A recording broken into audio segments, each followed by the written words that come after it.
Customs at that time were very strict, even in the house, and you would not come out from the bedroom unless you had a gown on.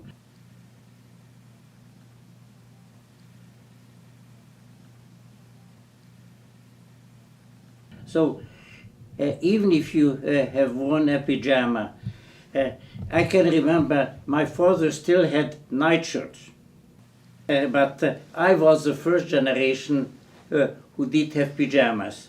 But even pajamas, unless you were probably less than 6 or 7 years of age, then there was no rules and you could come out. But if you came out from your bedroom, you had to wear some kind of a gown, and this was one of the gowns which I have seen. And as you could see it, it was also homemade. It is likely that one of the seamstress made it for me. As you can see, it was a very old-fashioned type of belt to it, and the belt and the pass here had to be also in the same fashioned way. And in this way, if somebody came to the house unexpectedly, that was acceptable. The ladies always had to have a gown on them when they came out, and I would never remember that anybody in the house, we would not sit down to a breakfast unless we had a gown on. So that was fairly strictly controlled.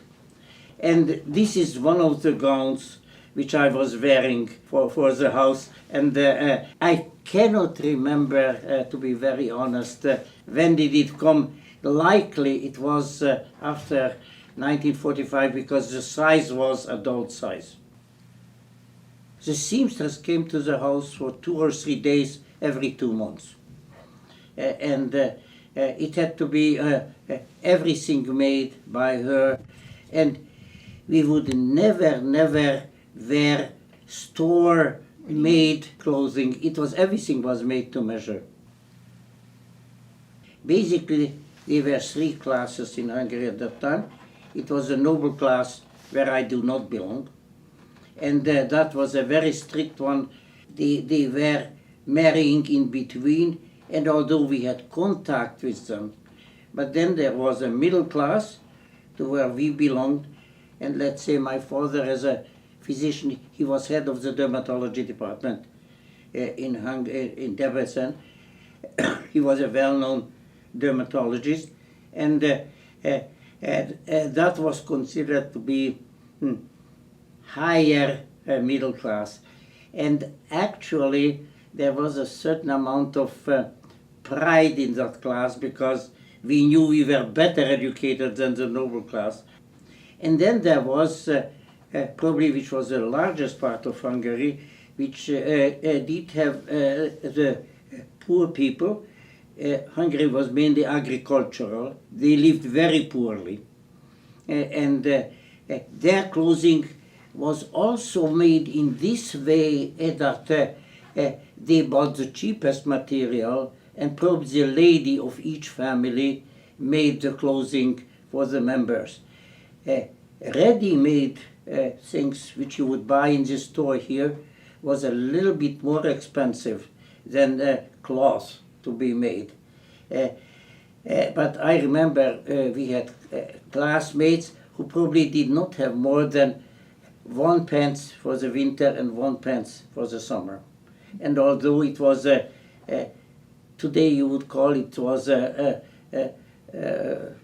say private school, it ran by one of the religious orders, but you had to be reasonably dressed. But I know that probably half of the class would not have the luxury to have tailor-made clothing made.